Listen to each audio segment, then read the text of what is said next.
नमस्कार दोस्तों, भाइयों, बहनों, साथियों, मित्रों एवं प्रिय दर्शकों, आप सभी का स्वागत। इस वीडियो में आप सभी को मैं बताना चाहता हूं यहाँ पर जिसका बेसब्री से यानी कि बिना किसी वेट के, बिना किसी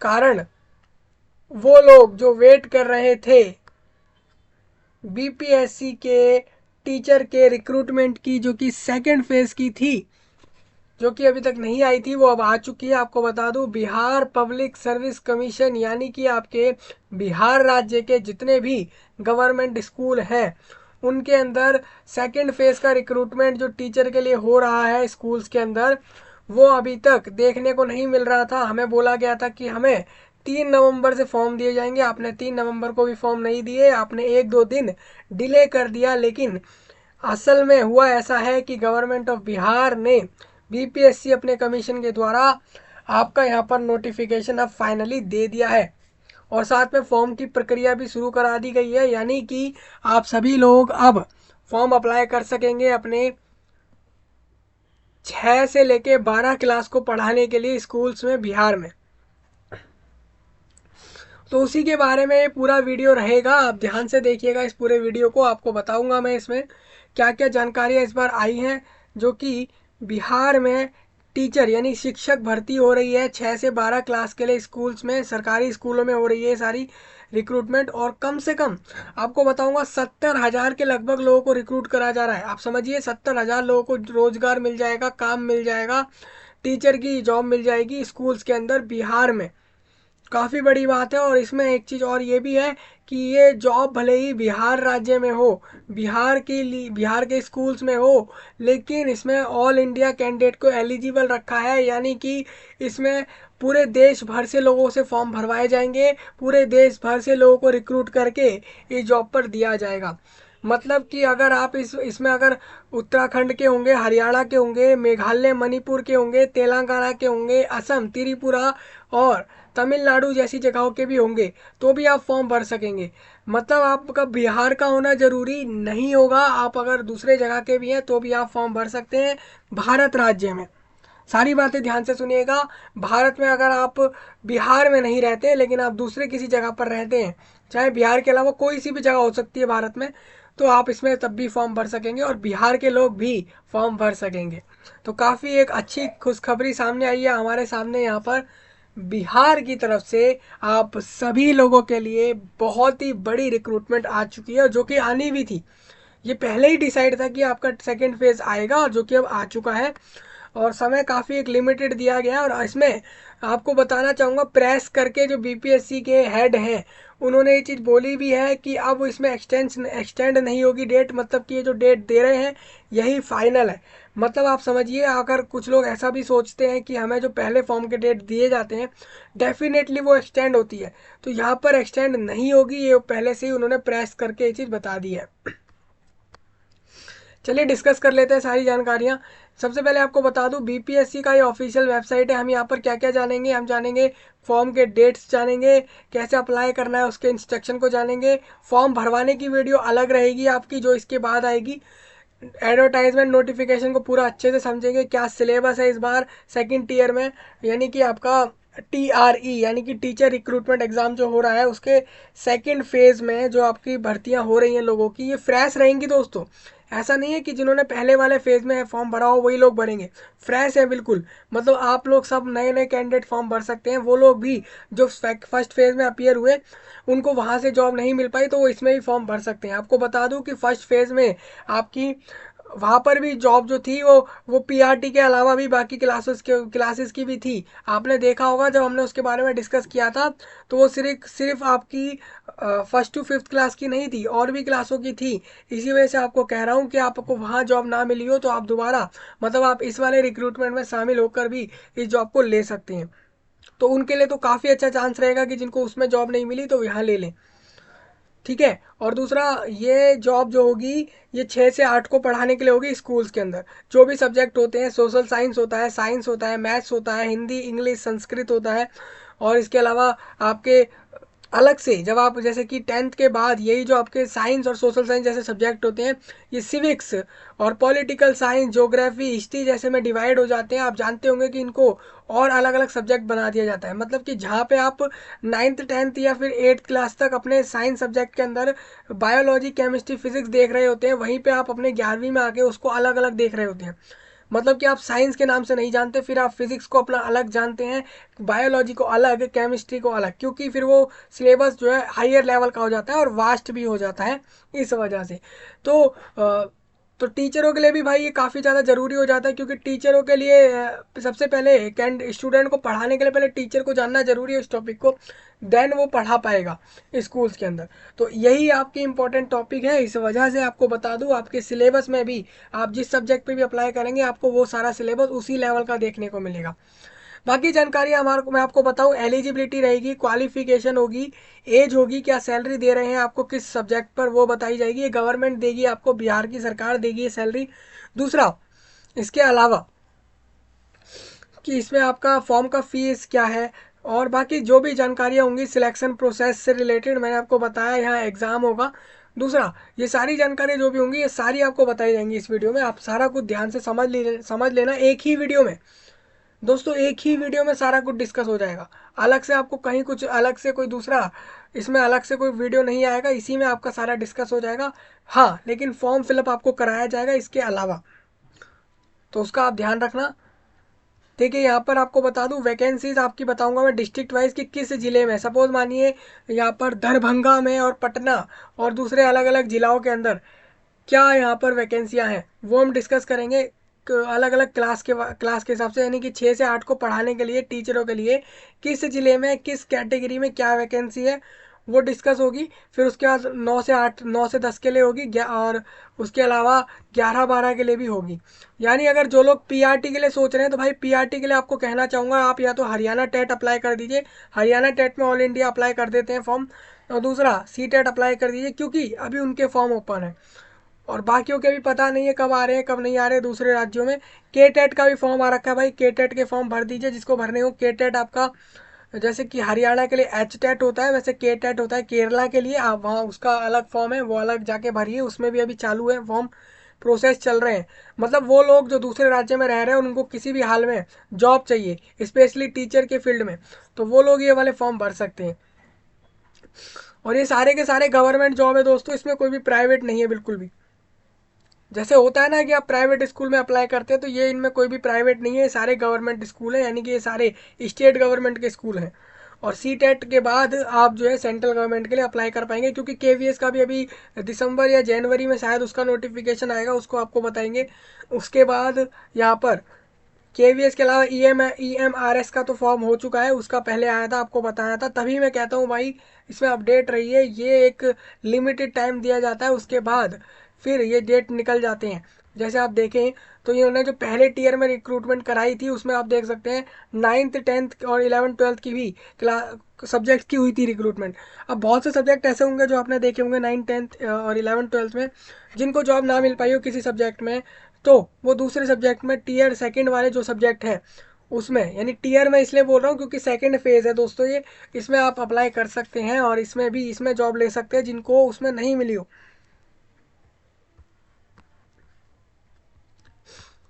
तो बाकी सारी जानकारी हम जान लेते हैं इस जॉब के बारे में, और मैंने आपको बता दिया है जो लोग बिहार राज्य में नहीं चाहते तो वो दूसरे राज्यों के फॉर्म भर सकते हैं। अभी उनके टेट के फॉर्म निकले हैं। ये तो देखिए ये तो डायरेक्ट जॉब का फॉर्म है, जॉब का मतलब हो गया कि इसको देकर आपको डायरेक्ट जॉब मिलेगी। जो बाकी टेट के फॉर्म होते हैं उनको देके जॉब नहीं मिलती, जॉब के लिए अलग से फॉर्म भरवाए जाते हैं, अलग रिक्रूटमेंट बॉडीज़ होती हैं जो आपके फॉर्म निकालती हैं, वो एग्ज़ाम एलिजिबिलिटी के लिए रहते हैं। सपोज मानिए आप बीपीएससी में इस फॉर्म को भी अप्लाई करेंगे ना, तो इसमें भी आपको टेट जैसे एग्ज़ाम, एस टेट या फिर आपके जो अलग अलग डीएलएड जैसी चीज़ें होती हैं वो सब ज़रूरी रखी जाती हैं, जो कि आपकी एक एलिजिबिलिटी में आ जाती है, क्वालिफिकेशंस में आ जाती है इस फॉर्म के लिए। सारी जानकारी हम जान लेते हैं। ये आपका ऑफिशियल वेबसाइट है, मैंने सारे लिंक वीडियो के नीचे दिए हैं जिससे कि आपको कोई भी प्रॉब्लम ना हो इसमें अप्लाई करते समय। तो चलिए आगे बढ़ते हैं। ये आपका नोटिस है, आप देखिए इसमें क्या लिखा है, बिहार लोक सेवा आयोग 15 नेहरू पथ बैली रोड पटना में है ये। और इसमें बोला क्या गया है, शिक्षा विभाग बिहार के अंतर्गत, यानी कि एजुकेशन डिपार्टमेंट बिहार राज्य के अंतर्गत विद्यालय अध्यापक के 69,706 69,706 पदों एवं पिछड़ा वर्ग एवं अति पिछड़ा वर्ग कल्याण विभाग के अंतर्गत कुल 916 पदों पर नियुक्ति हेतु सुयोग्य भारतीय उम्मीदवारों से विहित प्रपत्र में ऑनलाइन आवेदन आमंत्रित किए जाते हैं। मतलब कि ये सारा ऑनलाइन प्रोसेस रहेगा और इसमें आप देखेंगे तो कम से कम आप ये कह लीजिए 70,000 जॉब निकाली गई हैं, 70,000 वैकेंसियां हैं। यानी कि अगर बात करें 69,700 ये है, एवं मतलब होता है और 916 अलग है। इन दोनों को प्लस क्लब कर देंगे आप तो एक क्लब होके आपकी 70,000 से ऊपर आएंगी। यानी कि ये आपकी आ जाएंगी, अब देखिए 900 है और ये है तो यानी आपका 70,626 वैकेंसियां टोटल हैं ये आपकी, जो सेकंड फेज में हो रही है। अभी लोग ऐसा भी कहेंगे कि भाई आपने जो बोला था वो काफ़ी ज़्यादा आने वाली थी, मतलब कि काफ़ी ज़्यादा वैकेंसियां थी, ये इन्होंने कम कर दी है क्या, उसके बारे में हम जानेंगे नोटिफिकेशन में कि क्या जानकारी है, क्या आगे बढ़ेंगी या नहीं बढ़ेंगी, वो जान लेंगे। क्योंकि आप ही पहले बोल रहे हो हम इतनी रिक्रूटमेंट कर रहे हैं और फिर इसमें आप बढ़ा रहे हो, घटा रहे हो, पता नहीं क्या कर रहे हो, तो उसके बारे में हम जानेंगे इसी में आगे कि उसके बारे में क्या अपडेट बताए गए हैं। सबसे पहले आपको बताऊं तो यहाँ पर आपके पास रजिस्ट्रेशन का समय अलग है और फॉर्म का समय अलग रहेगा। जो लोग समझते हैं कि दोनों का एक समय होता है, यहाँ पर नहीं रहेगा। यहाँ पर आपके पास रजिस्ट्रेशन करने का अलग समय, यानी कि बीपीएससी पे आप पहले रजिस्ट्रेशन कर लीजिए अपना, उसके बाद अपना फॉर्म भरने की तरफ जाइए। रजिस्ट्रेशन का समय रहेगा 5 से लेकर 14 नवंबर और इसमें फॉर्म जो चालू हो रहे हैं, फॉर्म हो रहे हैं 10 नवंबर से चालू होंगे और ये 25 नवंबर पे क्लोज हो जाएंगे। यानी कि फॉर्म के लिए 16 दिन दिए हैं और रजिस्ट्रेशन के लिए 10 दिन दिए गए हैं आप सभी को फॉर्म में रजिस्ट्रेशन करने के लिए। मतलब बीपीएससी पे रजिस्ट्रेशन कर लेंगे आप 10 दिनों के अंदर, फॉर्म भर लेंगे आप इन 15 दिनों के अंदर। जिन्होंने मान लीजिए रजिस्ट्रेशन नहीं करा दिए हुए समय में, तो वो फॉर्म वाले समय में अपना फॉर्म नहीं भर पाएंगे क्योंकि रजिस्ट्रेशन पहले होता है। बाकी जानकारियाँ बीपीएससी के वेबसाइट पे आप चेक कर सकेंगे जो आपको चाहिए होंगी। ये आप देखेंगे ये नोटिस आपका 4/11 का है, यानी अगर हम बात करें ये आपका कल का, आप देख सकते हैं कल का नोटिस है। कल ही आए हैं सारे अपडेट आपके, कल के डेट में आए हैं जिसको हम डिस्कस आज कर रहे हैं और अभी भी कुछ ज़्यादा समय हुआ नहीं है, कल शाम में आए हैं सारे अपडेट। चलिए हम आगे चलते हैं, हम देखते हैं यहाँ पर 6 से 8 के लिए हम वैकेंसियाँ समझते हैं। सबसे पहले हम वैकेंसियों को समझेंगे कि किस कैटेगरी में कितनी वैकेंसियाँ हैं। सबसे पहले आप समझिए कि यहाँ पर 6 से 8 को पढ़ाने के लिए गणित एवं विज्ञान यानी कि मैथ्स और साइंस विषयों के विद्यालय अध्यापक की समेकित रिक्ति, मतलब कि अगर बताएं यहाँ पर तो डिसेबिलिटी की अलग वैकेंसियां हैं और स्वतंत्रता सेनानी के आरसी तो मतलब होता है उनके पोते पोती नाती नतनी जो भी होंगे फ्रीडम फाइटर्स के, उनके लिए भी वैकेंसियां होती हैं और डिसेबिलिटी की भी होती हैं और इसके अलावा और बाकी आपकी कैटेगरी वाइज होती हैं। मैं आपको बताना चाहूँगा अगर आप दूसरे राज्य के होंगे, सपोज मानिए आप हरियाणा से हैं या आप मान लीजिए राजस्थान छत्तीसगढ़ से हैं, मध्य प्रदेश से हैं, उत्तर प्रदेश से हैं, तो आपको कहना चाहूँगा कि आप इसमें यूआर कैटेगरी में लिए जाएंगे। आपको कोई रिजर्वेशन नहीं होगा कैटेगरी का, मतलब कहने का ये है अगर आप अनुसूचित जाति जनजाति भी हैं अपने राज्य में तो आपको वहाँ से तो मिल जाएंगे, वहाँ रिक्रूटमेंट जो हो रहे हैं वो तो आपको कैटेगरी वाइज मिलेंगे, लेकिन यहाँ बिहार की बात आ रही है तो इस वजह से आपको यूआर कैटेगरी में लिया जाएगा। तो इतना ध्यान रखना, आप अपने कैटेगरी में SC ST मत डालना, यूआर डालना अगर आप इस रिक्रूटमेंट में शामिल हो रहे हैं।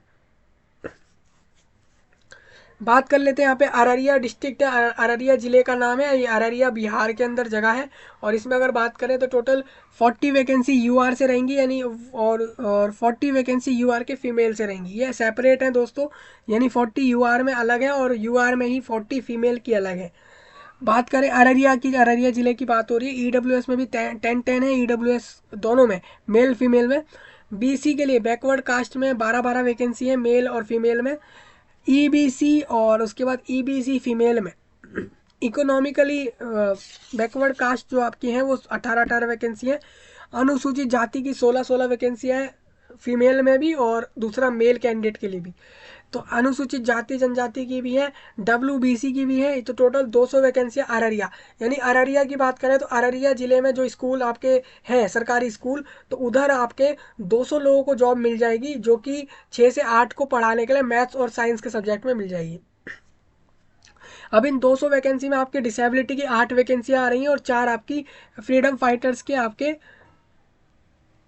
आरक्षित आ रहे हैं। आरक्षित मैंने आपको बता दिया आरक्षित क्या होता है। तो 8 और ये आपकी 8 और 4 12 वैकेंसी आपकी 200 में से इधर चली जाएंगी और बाकी आपकी कैटेगरी वाइज हो जाएंगी।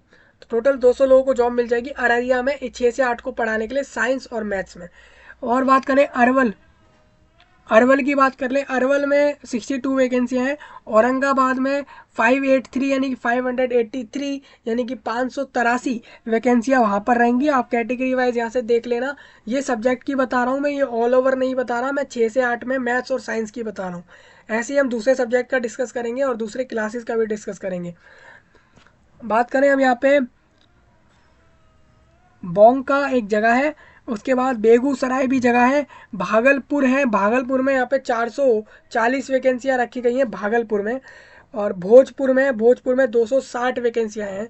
और बाकी आप कैटेगरी वाइज यहाँ से देख लेना। मैं आपको किसी एक ज़िले का थोड़ा सा हाईलाइट करके बताने की कोशिश करता हूँ। जैसे कि दरभंगा की बात करते हैं, दरभंगा में 75 लोगों की जॉब है, वैकेंसी यूआर से हैं और 76 महिलाएं रहेंगी यहाँ पर।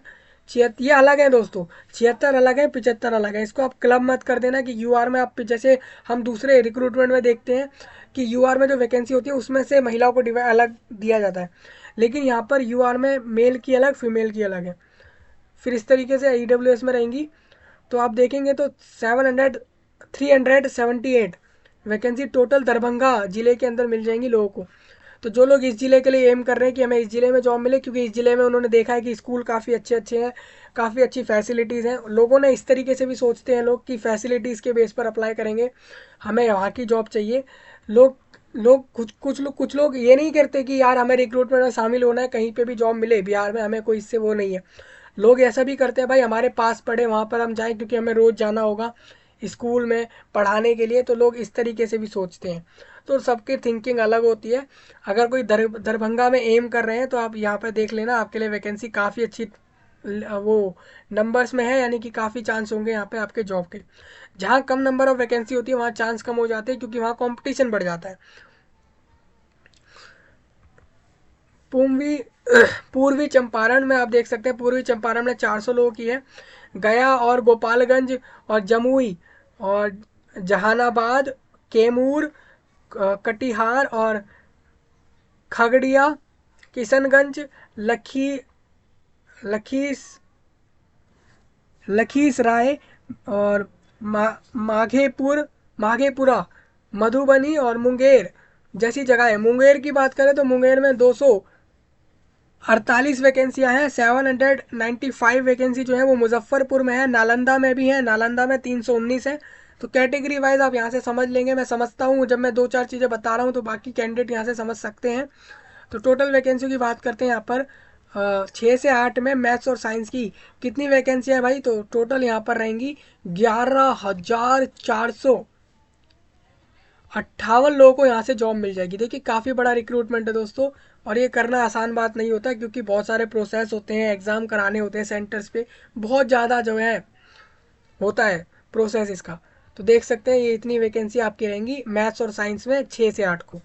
मैथ्स और 6 से 8 को अगर आपको सोशल साइंस पढ़ाना है तो उनकी वैकेंसी आप यहाँ से डिस्ट्रिक्ट वाइज समझ लेना। अररिया की 200 है, अरवल की 40 है, औरंगाबाद की 231 है। कैटेगरी वाइज आप देख लेना। तो अगर इसको नीचे चले हम तो टोटल यहाँ पे 8,216 लोगों को सामाजिक विज्ञान के टीचर की जॉब मिल जाएगी 6 से 8 में क्लासेस में बिहार में। ये सारी जॉब बिहार की हैं दोस्तों, सारी बिहार में रहेंगी। 6 से 8 हिंदी अगर आपको पढ़ाना है उसकी वैकेंसी आप यहाँ से देख सकते हैं 3,461 रहेंगी। अगर आपको 6 से 8 को इंग्लिश पढ़ाना है तो उनकी वैकेंसी देखें तो यहाँ पर टोटल है 5,492। संस्कृत सब्जेक्ट की बात करते हैं भाई, संस्कृत सब्जेक्ट में कितनी वैकेंसी है। संस्कृत सब्जेक्ट में 2310 वैकेंसियाँ हैं। संस्कृत सब्जेक्ट भी भाई बहुत इंपॉर्टेंट होता है, संस्कृत सब्जेक्ट भी इम्पॉर्टेंट रखता है। इंडिया कंट्री में तो वैसे ही संस्कृत को मान्यता दी गई, संस्कृत को बहुत इंपॉर्टेंट दी जाती है, और इस वजह से आप देख सकते हैं उसकी वैकेंसी भी काफ़ी है। उर्दू उर्दू सब्जेक्ट भी पढ़ाया जाता है, एक लैंग्वेज सब्जेक्ट है ये।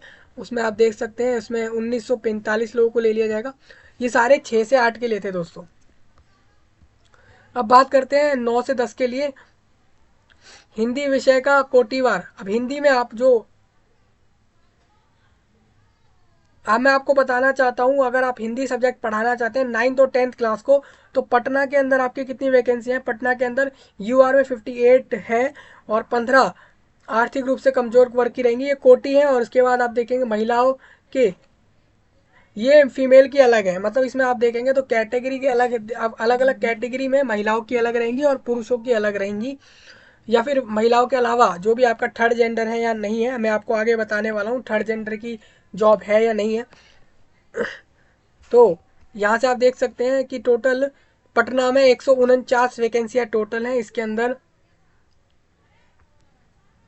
और 53 वैकेंसियाँ जो हैं इसमें महिलाओं की हैं, और बाकी डिसेबिलिटी वाली और फ्रीडम फाइटर्स के पोता पोतियों की अलग दी गई हैं। तो वहाँ से आप समझ लेंगे। नालंदा की आप समझ सकते हैं, इसमें थोड़ा देखिए आप, इसमें थोड़ा सही से प्रिंट नहीं हुआ है, इसमें आप देख सकते हैं भोजपुर है, बक्सर है, रोहतास, कैमूर, गया और जहानाबाद, अरवल, और नवादा, औरंगाबाद, मुजफ्फरपुर, वैशाली, ये सारी जगहें आपको दिख रही होंगी दोस्तों। इन सब के जगहों के नाम के साथ साथ आपको वैकेंसियाँ भी दिख रही होंगी कैटेगरी वाइज कितनी है, तो आप यहाँ से देख लेना। और आप अपना महिलाओं वाला भी देखना। महिलाओं को कहना चाहूँगा कि वो अपने अपने जो पोस्ट में है वो अपने इसमें भी देख लें, यानी कि जो फाइनल उनका वैकेंसी उसके अलावा अपने कैटेगरी में भी चेक कर लें, जिससे कि उन्हें पता रहे कि हमारे कैटेगरी में चांस ज़्यादा है या नहीं है।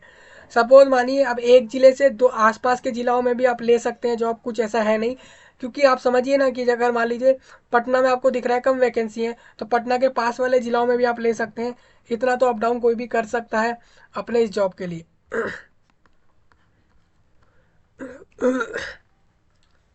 तो मैं इसमें आगे चलता हूँ भाई।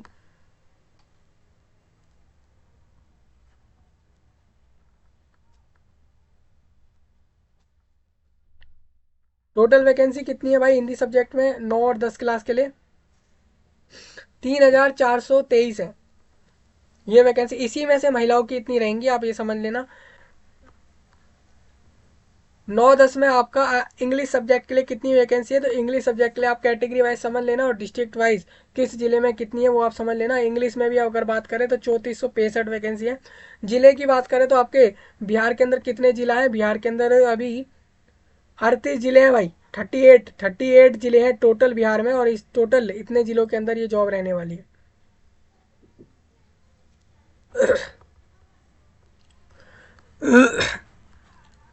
अगर आपको 9-10 को पढ़ाना हो साइंस, तो साइंस के लिए भी अलग अलग वैकेंसियां यहाँ पर दी गई हैं, जो कि आपको यहाँ से दिख रही होंगी। साइंस के लिए 2320 वैकेंसियां हैं, उसमें से ही 786 वैकेंसी महिलाओं की होंगी।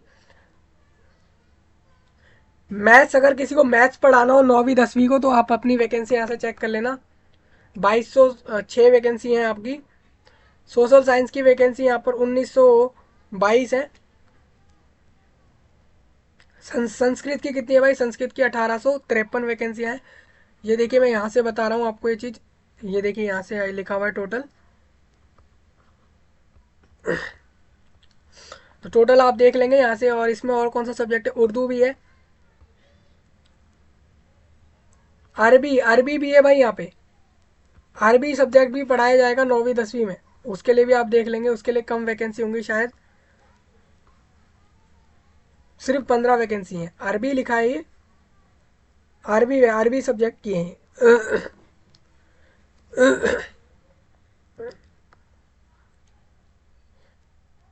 फारसी फारसी विषय जो रहेगा उसके बारे में भी लिखा गया है।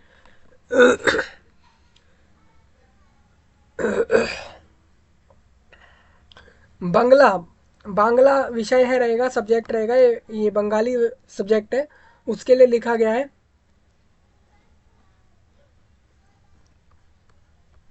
तो यहाँ से आप ये पूरा देख लेना 9वीं 10वीं में कौन कौन से सब्जेक्ट हैं।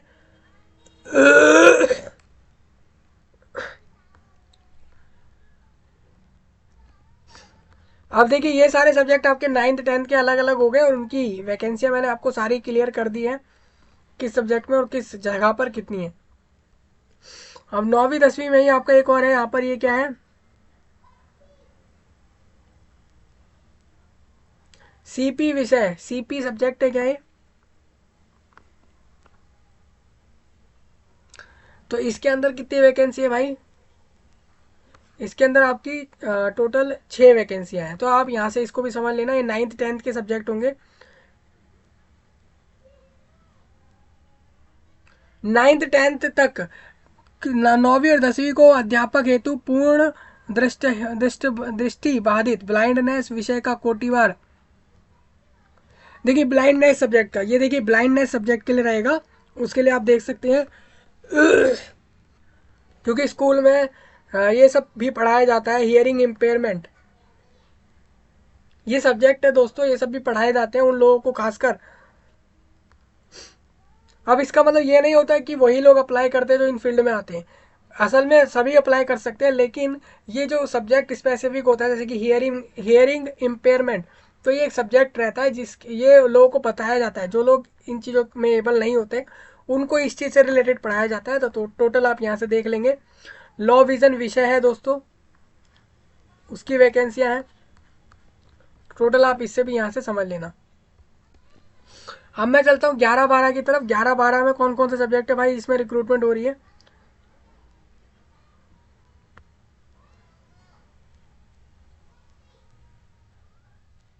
प्राणी विज्ञान होगा, ह्यूमन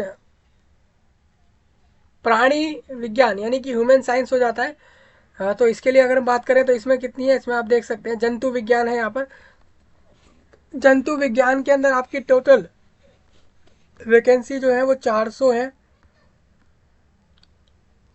वनस्पति विज्ञान में आप देख लेंगे, वनस्पति विज्ञान में 561 वैकेंसियाँ हैं।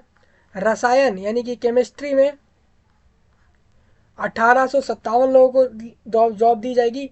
मैथ्स में अगर आपको 11-12 को मैथ्स पढ़ाना है तो आपको 1651 यानी कि 1651 लोगों को ले लिया जाएगा। भौतिक शास्त्र पढ़ाना होगा तो उसमें आप देख सकते हैं उनकी अलग वैकेंसी है। अर्थशास्त्र आपको पढ़ाना है 11-12 को तो उसकी अलग है। भूगोल पढ़ाना है, ज्योग्राफी पढ़ाना है तो उनका अलग है। इतिहास का अलग रहेगा। गृह होम साइंस अलग रहेगा। म्यूज़िक की भी है और दर्शन शास्त्र भी है। ये सारे आपके 11-12 के रहेंगे, आप चेक कर लेंगे। अभी ऐसे लोग भी होंगे इसके अंदर, देखिए भोजपुरी भी पढ़ाई जाएगी भाई, भोजपुरी का भी आप देख लेना। कंप्यूटर साइंस के टीचर की भी होगी यहाँ पर जॉब।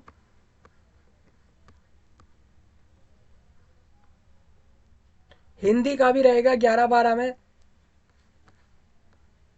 मैथिली भी पढ़ाई जा रही है। पाली, पाली भी एक सब्जेक्ट आएगा आपका, वो भी पढ़ाया जाएगा। फारसी पढ़ाई जाने वाली है। प्राकृत पढ़ाया जाएगा। संस्कृत पढ़ाया जाएगा। उर्दू, ये सारे सब्जेक्ट। अभी ऐसे बहुत सारे सब्जेक्ट ऐसे हैं जो लोग कहेंगे कि अभी इसमें डाले ही नहीं है, तो उन पर रिक्रूटमेंट नहीं है। जिन जो सब्जेक्ट है उन्हीं पर रिक्रूटमेंट रहेगा। बाकी हो सकता है कि फिर कभी आपको दूसरे राज्यों में अप्लाई कर सकते हैं, वहाँ पर भी आ रहे हैं जॉब। ये बिहार के लिए बताया है मैंने कि बिहार में इस तरीके से हो रहा है। अगर देखें हम यहाँ पर, ये नोटिफिकेशन है, इसको जान लेते हैं पूरा। यहाँ पर आप देख सकते हैं कि बिहार में जो है 69,706 वैकेंसियाँ टोटल निकाली गई, जिसके अंदर आपको 916 अलग है, ये अलग रहेंगी दोस्तों।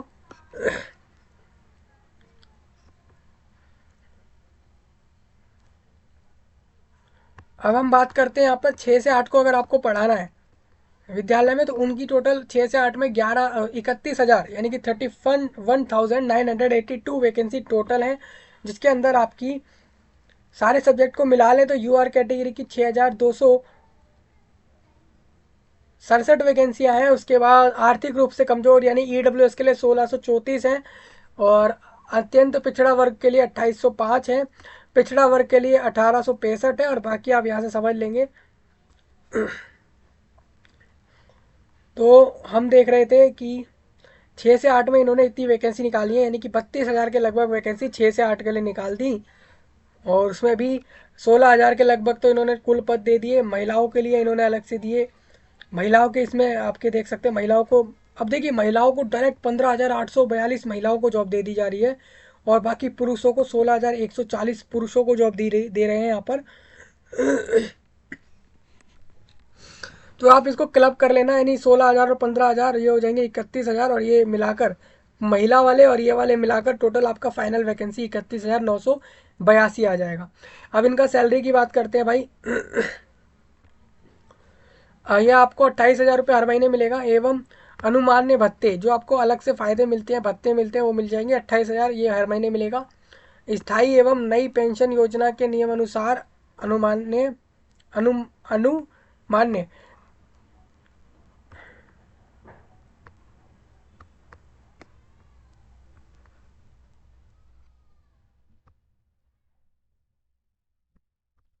आपको बता दूं यहाँ पर प्रोबेशन पीरियड की जो लोग बात कर रहे हैं कि भाई प्रोबेशन, वो वो रहेगा आपका 2 वर्ष का। 2 वर्ष का प्रोबेशन है, जिसके बाद आपका ये परमानेंट हो जाएगा ये जॉब। समझ सकते हैं, ये एक शुरू का समय रहता है जॉब मिलते समय, जो कि हर जगह ऑलमोस्ट होता ही है। बात करें 9वीं 10वीं में 18,877 वैकेंसियाँ हैं। तो इसके अंदर भी आप कैटेगरी वाइज यहाँ से देख लेंगे, मैंने आपको वहाँ पे भी बताया था, वही चीज़ यहाँ पर है। इसमें इन्होंने यहाँ पर सब्जेक्ट की और कैटेगरी की एक साथ बड़े बड़े जो नंबर्स हैं उनको डालकर यहाँ पर डाला गया है। तो टोटल इनकी वैकेंसियाँ जो हैं वो आपकी 18,877 रहेंगी 9वीं 10वीं में सब्जेक्ट्स में पढ़ाने के लिए। इनकी सैलरी 31,000 रहेगी भाई। और इनमें आपको बता दूं कि आप रहेंगे स्कूल टीचर, विद्यालय अध्यापक और अराजपत्रित। और इसमें आपको 31,000 रुपये के अलावा भी फ़ायदे मिलते हैं, जो एक एम्प्लॉय को, एक काम करने वाले को, भले ही वो सरकारी टीचर ही हो, उसको भी वो मिलते हैं फ़ायदे। और इसके अलावा अस्थाई एवं नई पेंशन योजना के नियम अनुसार यहाँ पर आपको नई पेंशन के हिसाब से जो भी रूल है वो पेंशन भी दी जाएगी। और यहाँ पर योगदान की तिथि से 2 वर्ष की अवधि, यहाँ पर आपका प्रोबेशन 2 साल का रहेगा। 9th 10th में आप देख सकते हैं यहाँ पर 270 वैकेंसियाँ हैं विशेष विद्यालय अध्यापकों के लिए, यानी कि स्पेशल स्कूल टीचर इनको बोलते हैं। और इनकी 270 वैकेंसी रहेगी, और इसके अंदर आपकी जो है सीपी रहता है, ब्लाइंडनेस और हियरिंग इम्पेयर्ड, इन सब के लिए, इनके लिए अलग होती है। मतलब कि अगर आप इन जगहों से आते हैं और इसके अंदर भी आप 9वीं 10वीं को पढ़ाना चाहते हैं, तो आप 270 वैकेंसी आपके लिए है, आपकी कैटेगरी वाइज यहाँ पर लिखी हुई है।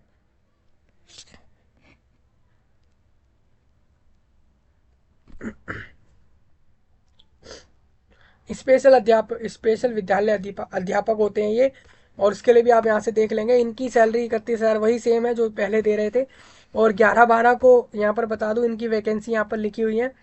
और इनकी सैलरी क्या है भाई, इनकी सैलरी आप जान लीजिए 32,000 रुपये रहेगी, और इनका भी 2 साल का प्रोबेशन रहेगा।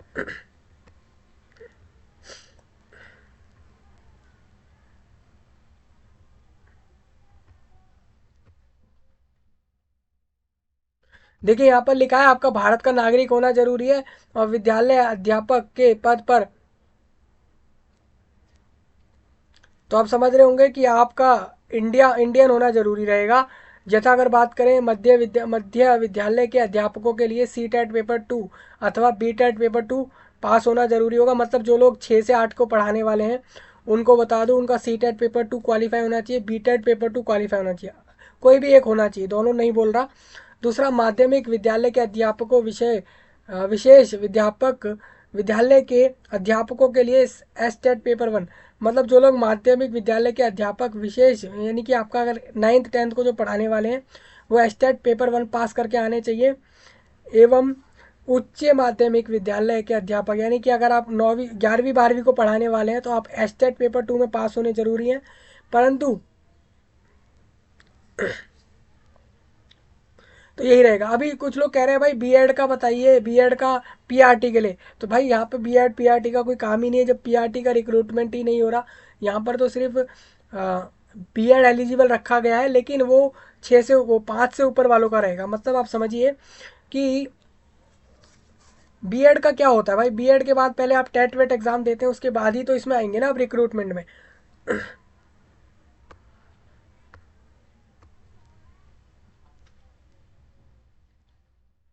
तो कुल मिला के बात ये है, सी टेट पेपर 2 और बी टेट पेपर 2 पास होने चाहिए 6 से 8 के लिए, यानी कि बी टेट मतलब बिहार का होता है, क्योंकि आप बिहार में राज्य में जॉब ले रहे हैं, वो दे दीजिए, या सेंट्रल गवर्नमेंट का दे दीजिए सी टेट का, या ये दोनों 6 to 8 के लिए रहेगा। अगर आप 9-10 के लिए जा रहे हैं तो पेपर 1 पास हो एस टेट का, और जो कि स्टेट टीचर एलिजिबिलिटी टेस्ट होता है, जो कि बिहार में हो रहा है, हो बिहार में होता ही है।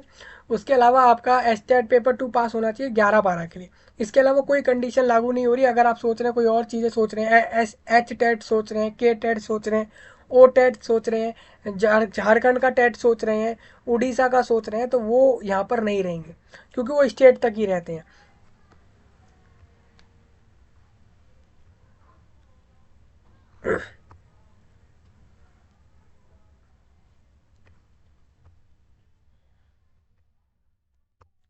बात करते हैं दोस्तों यहाँ पर 6 से 8 को, अगर आपको मैथ्स पढ़ाना है, साइंस पढ़ाना है, सोशल साइंस पढ़ाना है, या किसी लैंग्वेज सब्जेक्ट को पढ़ाना है, तो आपका मिनिमम एजुकेशनल क्वालिफिकेशन क्या रहेगा? आपके पास बैचलर डिग्री होना चाहिए, और आपका जो है प्रारंभिक शिक्षा में द्वितीय डिप्लोमा, चाहे किसी नाम से जाना जाता हो, कोई भी 2 साल का डिप्लोमा आपने करा हुआ है शिक्षा के फील्ड में और एजुकेशन फील्ड में, उस वो लोग अप्लाई कर सकते हैं। कम से कम इसमें 50% अंक सहित स्नातक या स्नातकोत्तर तथा बीएड, या फिर अगर आपने मान लीजिए कम से कम 50% के साथ अपना बैचलर करा है, या फिर आपने बीएड करा हुआ है, तो भी आप अप्लाई कर सकते हैं। दूसरा, मिनिमम अगर 45% अंक के साथ आप बैचलर पास हैं एवं शिक्षा शास्त्र के अंदर 1 वर्षीय का स्नातक बीएड, जो कि इस संबंध में समय समय पर जारी किए गए राष्ट्रीय अध्यापक शिक्षा परिषद मान्यता मानदंड तथा क्रियाविधि विनियमों के अनुसार प्राप्त किया गया हो। मतलब क्या है? मतलब बोला गया अगर आप 45% अंक के साथ भी अपना बैचलर पास है, साथ में आपने बीएड करा है 1 साल का, तो वो भी अप्लाई कर सकते हैं। अथवा मतलब आप समझ रहे होंगे ये और होता है, मतलब कि अगर आप पहले वाले में नहीं है, इनमें से कोई भी एक है, तो आप अप्लाई कर सकते हैं। सारे आप रीड कर लेंगे, 6 से 8 के लिए रहेगा भाई।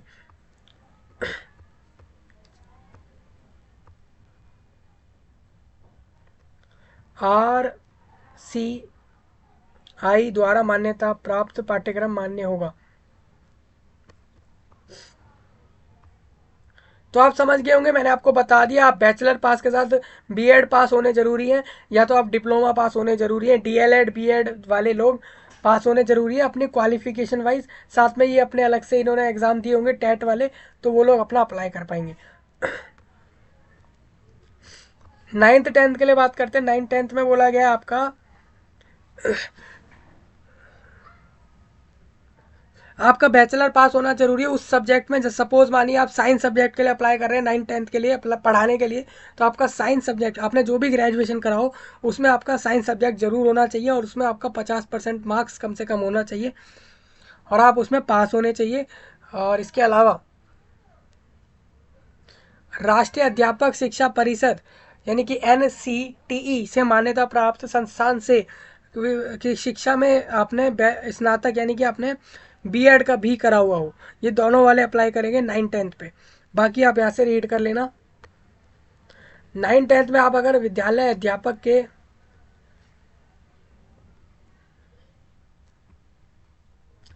शारीरिक शिक्षा विषय में अगर आप अप्लाई कर रहे हैं, तो उनके लिए अलग रहेगा। उनके लिए ये रहेगा कि वो 50% अंक के साथ अपना फिजिकल एजुकेशन के अंदर अपना पास होने चाहिए बैचलर में, यानी ग्रेजुएट होने चाहिए, ये उनका मिनिमम रहेगा।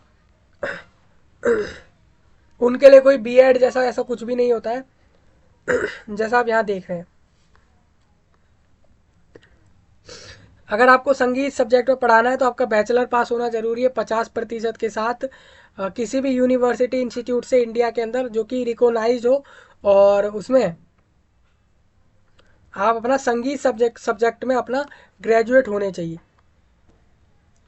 बाकी आपका डांस का सब्जेक्ट का भी रिक्रूटमेंट है, बाकी आप यहाँ से रीड कर लेना सब लोग। बाकी आप अगर गणित में पढ़ाना चाह रहे हैं 9-10 को, तो आपका ग्रेजुएट होना गणित सब्जेक्ट में जरूरी रहेगा। और गणित के साथ आपके पास या तो बायोलॉजी हो, कंप्यूटर साइंस हो, रसायन, कोई भी एक सब्जेक्ट भी होना चाहिए।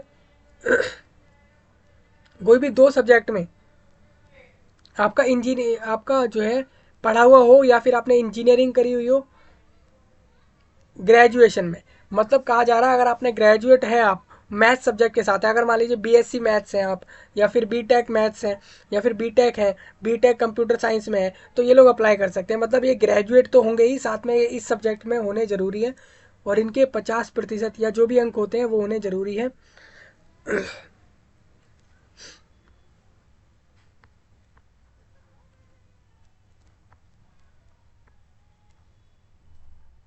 मान लीजिए आपने बैचलर डिग्री करा, बीसीए डिग्री करा, और उसमें आपने कंप्यूटर आता है, आपको पता ही है, बीसीए सब्जेक्ट, बीसीए ग्रेजुएशन में, तो वो लोग भी अप्लाई कर सकते हैं। यानी बीसीए वाले एलिजिबल हैं, बीएससी वाले एलिजिबल हैं, बीटेक वाले, बीई वाले, मैकेनिकल, सिविल और जो भी इंजीनियरिंग होती हैं वो सब एप्लीकेबल रहेंगे इस पोस्ट के लिए। विज्ञान के लिए भी रहेंगे, विज्ञान में अलग रहेगा, बाकी आप यहाँ से देख लेना। 11-12 को पढ़ाने के लिए ये रहेगा कि आप 50% मार्क्स के साथ पास होने ज़रूरी है अपने ग्रेजुएशन में, और साथ में आपका बीएड भी यहाँ पास होना ज़रूरी है। और इसमें आपका सब्जेक्ट स्पेसिफिक, जिस सब्जेक्ट में आप अप्लाई कर रहे हैं उसकी उसकी स्पेशलिटी होनी चाहिए, आपके डिग्री आपके कोर्स के अंदर वो सब्जेक्ट ज़रूर होना चाहिए।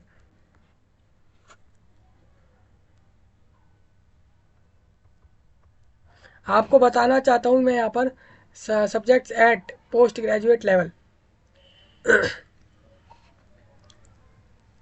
फिजिक्स केमिस्ट्री में केमिस्ट्री और बायोकेमिस्ट्री रहेगा। इकोनॉमिक्स में economics, applied economics, business economics, ये सब होते हैं। ये आपके सब्जेक्ट पीजीटी के लेवल पर कौन कौन से रहते हैं फिजिक्स के अंदर, वो आपको बताए गए हैं। कॉमर्स में कौन से रहते हैं वो आपको बताए हैं। मतलब अगर आप पढ़ाने वाले हैं तो मैथ्स में सिर्फ मैथ्स नहीं पढ़ाएंगे, अप्लाइड मैथ्स अलग होता है, मैथ्स अलग होता है, ये सारी चीज़ें आपको बताइए।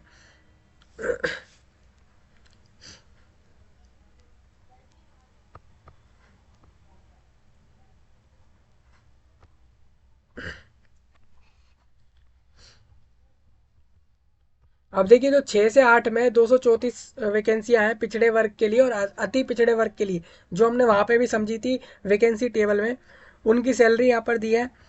और इनकी जो जॉब है वो परमानेंट रहेगी, देख सकते हैं, स्थायी मतलब परमानेंट जॉब हो जाता है, 2 साल प्रोबेशन हो जाएगा। जो टीजीटी रहेंगे ना 9-10 के लिए, उनकी वैकेंसी जो यहाँ पर दी गई है उसके अंदर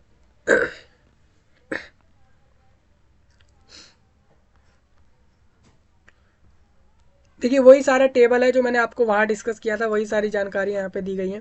सब अपनी कैटेगरी वाइज अपनी सैलरी समझ लेना, ये समझ लेना कि आपकी जॉब परमानेंट है या फिर टेम्प्रेरी है, और बाकी इस पूरे टेबल को समझ लेना।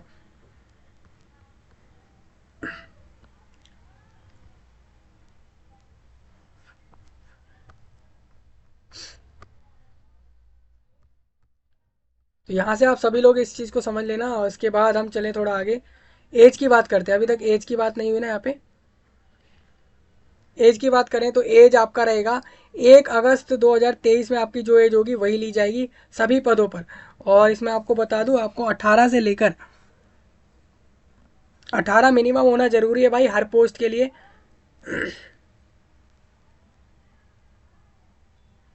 और पीजीटी वाले पोस्टों पे आपका 21 मिनिमम रहेगा, मैक्सिमम 37 होगा, और महिलाओं के लिए 40 रहेगा। और जो महिलाएं हैं जो रिजर्वेशन कैटेगरी से आ रही है उनके लिए 42 मैक्सिमम होगा एज।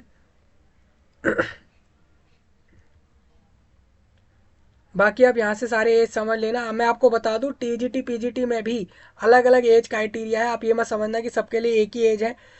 मिनिमम में 18 और 21 है। 18 जो रहेंगे वो टीजीटी वाले पोस्टों के लिए रहेंगे, पीजीटी वालों के लिए मिनिमम 21 है, और मैक्सिमम 37 और 40 जो जनरल सबके लिए होगा।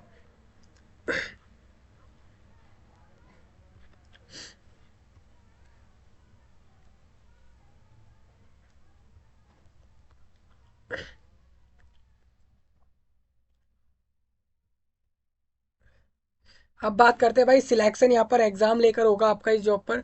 जो एग्ज़ाम होगा आपका उसमें आपको बता दूँ भाषा, सामान्य अध्ययन एवं विषय, प्रश्नों की संख्या, जो सब्जेक्ट आपके हैं लैंग्वेज के और आपके सामान्य अध्ययन के और विषयों के यानी कि सब्जेक्ट के जो होंगे उसमें आपके 150 क्वेश्चन रहेंगे। पहले भाग में 30 क्वेश्चन है, दूसरे भाग में 20 हैं, 40 हैं, तीसरे भाग में 80 है, यानी कि 30, 40 और 80 ये 150 क्वेश्चन आएंगे। 3 सेक्शन रहेंगे एक पेपर में प्रश्नों के अंदर, और टोटल 150 क्वेश्चन 2.5 घंटे में कंप्लीट करने हैं। 150 मार्क्स के रहेंगे, यानी हर क्वेश्चन एक एक नंबर का होगा। बात करें 1 से 8 के लिए, 6 से 8 के लिए, भाग 1 में आपका क्या होगा,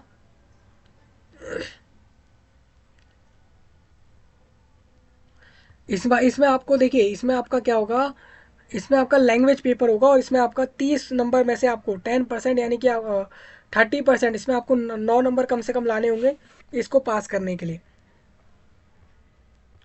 भाग सेकंड में क्या होगा, ये सब्जेक्ट रिलेटेड रहेगा। भाग थर्ड में क्या होगा भाई,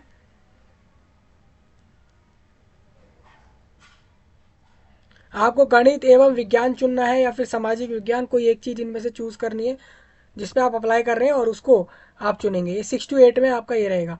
तो ये तीनों आप समझ रहे होंगे, ये पूरा सेक्शन आप समझ लेना यहाँ से। एनसीईआरटी संबंधित रहेंगे सारा सिलेबस। एनसीईआरटी आपको पता ही है, एनसीईआरटी की आप बुक रीड कर रहे होते हैं जो कि आप अपने स्कूल टाइम में पढ़ रहे होते हैं। अगर बात करें 6 to 12 तक तो आप पूरा एनसीईआरटी ही देखते हैं स्कूल्स में। तो ये आपका रहेगा। अगर हम बात करें 9th 10th के लिए भी 150 क्वेश्चन है, आप देख सकते हैं इनके में भी सेम वही डिवाइड है सारा कुछ। पहला वाला आपको 30% मार्क्स लाना जरूरी होता है लैंग्वेज वाले में, ये आपको कहना चाहूँगा, ये क्वालिफाई करना जरूरी है अलग से। सेकंड वाला आपका रह जाता है सामान्य अध्ययन हो जाता है, जिसमें आपका जनरल क्वेश्चंस होते हैं, जनरल चीज़ों से रिलेटेड रहते हैं। गणित का होता है, सामान्य जागरूकता होता है, सामान्य ज्ञान विज्ञान, ये सभी के लिए कॉमन होता है ये वाला पार्ट। जो फर्स्ट वाला होता है वो लैंग्वेज आपके हिसाब से होती है, आप जो लेते हैं। थर्ड वाला भी आपके हिसाब से सब्जेक्ट के लिए रिलेटेड होता है। ये भी एनसीईआरटी लेवल का रहेगा, और ये लेवल जो रहेगा आपका वो 9th 10th लेवल रहेगा। फिर आपका 11th 12th का आप देख सकते हैं, उनका भी यहाँ पे आप सारा देख लेंगे पैटर्न। नेगेटिव मार्किंग नहीं होगी भाई, ये काफ़ी एक बड़ी रिलैक्सेशन है सबके लिए। मेगा सूची कैसे बनेगी, मेगा सूची बनेगी आपकी जो आपके भाग 2 और 3 में मार्क्स आ रहे हैं ना उसके बेस पे बनेगी। पहला वाला सिर्फ पास कर लीजिए, दूसरे तीसरे भाग में अच्छे अच्छे नंबर लाइए जिससे कि आपको अच्छे से जॉब मिल जाए।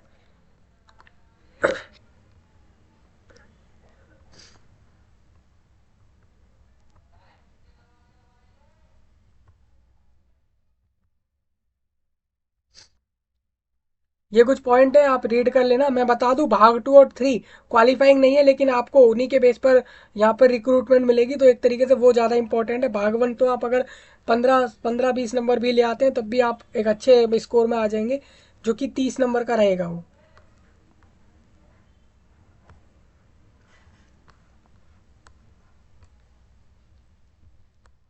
अभी बात करें तो हर क्लास की अलग अलग लिस्ट आएगी, आपको बता दूं 6 to 8 की अलग आएगी, और बाकियों की अलग अलग लिस्ट आएगी आपकी। मेगा सूची जो होती है वो अलग आएगी, सबकी अलग आएगी। आरक्षण की बात कर रहे हैं लोग, तो आरक्षण मैंने आपको बता दिया, जो कैटेगरी वाइज दिया जाता है वहाँ मिलेगा, क्योंकि स्टेट गवर्नमेंट है और ये गवर्नमेंट जॉब है, इस वजह से यहाँ पर रिलैक्सेशन और रिजर्वेशन सारे मिलेंगे आपको जो भी एप्लीकेबल होते हैं।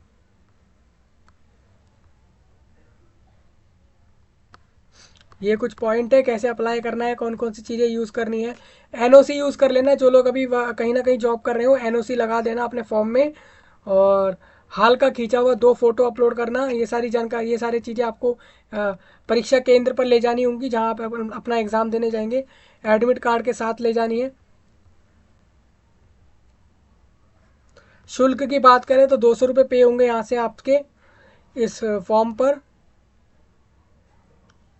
200 रुपये क्या है, बायोमेट्रिक फ़ीस है ये। मैं आपको टोटल फीस बताता हूँ। सामान्य अभ्यर्थी जो है वो 750 रुपये पे करेंगे, यूआर वाले। SC ST वाले 200 रुपये, अगर वो बिहार राज्य के SC ST हैं। तो दूसरे राज्य वाले तो भाई 750 ही पे करना। सभी आरक्षित जो आपके जो महिला उम्मीदवार होंगी, चाहे वो किसी भी कैटेगरी से होंगी, वो 200 रुपये पे करेंगी। जो दिव्यांग अभ्यर्थी होंगे वो 200 रुपये पे करेंगे। सबकी फ़ीस मैंने आपको क्लियर कर दी है। ये ऑनलाइन बैंक के माध्यम से होगी। आप debit card, credit card, net banking, UPI, Bhim UPI, Google पे, पेटीएम और इस तरीके से क्यूआर कोड स्कैन और भी बहुत सारे ऑप्शन आपको पता है, वहाँ से आप पेमेंट कर सकेंगे। ये फॉर्म के डेट्स दोबारा दिए गए हैं, इसमें आप थोड़ा कन्फ्यूज़न आपको मैं क्लियर कर दूँ। ये रजिस्ट्रेशन के फॉर्म की डेट है ये वाली, और ये आपके फॉर्म की डेट है। यानी कि अगर कोई लोग सोच रहे हैं कि 14 तक फॉर्म भरेंगे, तो ऐसा नहीं है, 25 तक फॉर्म भर सकेंगे, लेकिन आप रजिस्ट्रेशन पहले करके रखना।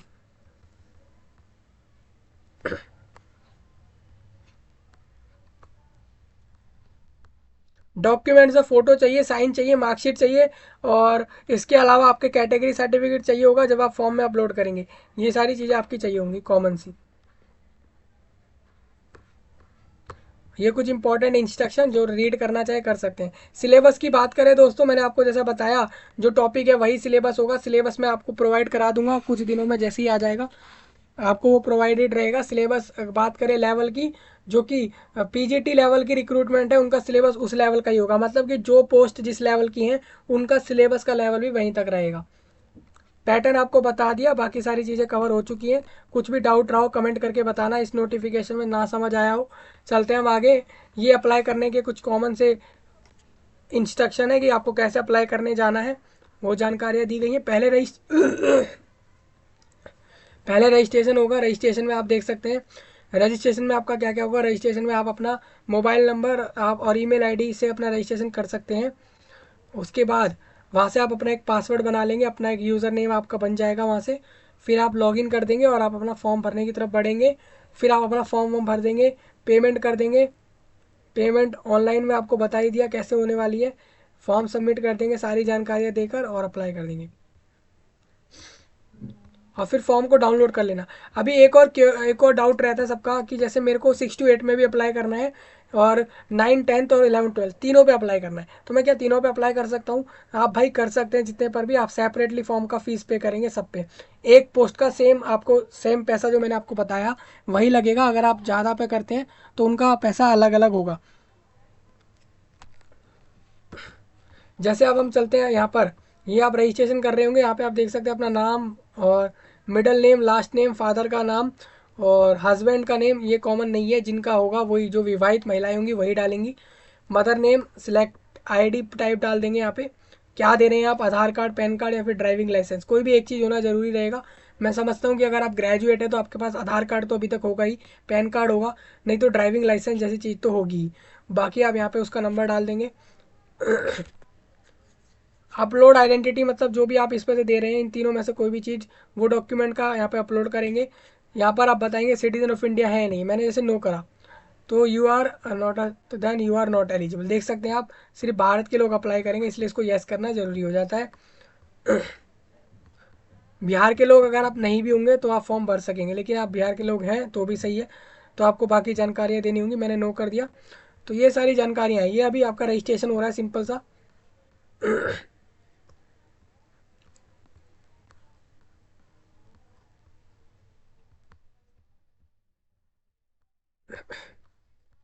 ये सब हो जाने के बाद आप फॉर्म भरने की तरफ जाएंगे। वहाँ आप सिलेक्ट करेंगे कि कितने कितने पोस्टों पर आप यहाँ पर अप्लाई कर रहे हैं, वो आप वहाँ से सिलेक्ट करके फिर अपना फॉर्म भर देंगे। और यहाँ पर एक चीज़ और याद रखना, एक पोस्ट पर एक से ज़्यादा फॉर्म मत भरना। हो सकता है सारे फॉर्म कैंसिल कर दिए जाए या फिर आखिरी वाला सिलेक्ट किया जाए, इन दोनों में से कुछ भी हो सकता है। तो ये रिस्क मत लेना। अगर आपको जॉब सही में चाहिए तभी आप अप्लाई करना, और जो मैंने बताया वैसा आप फॉलो कर लेना। तो सारी जानकारी यहाँ पे हो गई है इस जॉब से रिलेटेड। आपको बता दूँ 70,000 के से भी ज़्यादा पोस्ट निकाली गई है यहाँ पर बिहार के अंदर टीचर को जॉब देने के लिए, जो कि 6 से 12 क्लासों को पढ़ाने के लिए दी जा रही है। तो काफ़ी बड़ी चीज़ रहेगी ये। और कोई डाउट रह जाए आप इसमें बता सकते हैं कमेंट में। इस वीडियो को पूरे देश भर तक फैलाइए, इंडिया में जहाँ जहाँ तक भी आप फैला सकते हैं। हरियाणा में फैलाइए, उत्तराखंड में फैलाइए, झारखंड में फैलाइए, मेघालय, मणिपुर, तेलंगाना, कर्नाटका, असम, वेस्ट बंगाल, दिल्ली, कहीं भी जहाँ भी आप फैला सकते हैं, जिस भी जगह तक, गली तक, मोहल्ले तक, जहाँ तक भी आप फैला सकते हैं इसको फैलाइए, लोगों तक पहुँचाइए कि यहाँ पर ये जॉब आ गई है। और समय तक फैलाइए, क्योंकि समय काफ़ी कम है भाई। आप समझिए इसमें आपके पास समय नहीं है फॉर्म भरने का। ये रिक्रूटमेंट गई, उसके बाद फिर सालों साल में आती है। और कभी कभार तो आती भी नहीं है, आप जानते होंगे। जैसे एस्टेट की बात करूँ तो एस्टेट 19 में हुआ था और उसके बाद अब जाके लिया गया था। सारी बातें आप समझ रहे होंगे। चलिए मिलते हैं आपसे दूसरे टॉपिक में, तब तक के लिए आप सभी का धन्यवाद।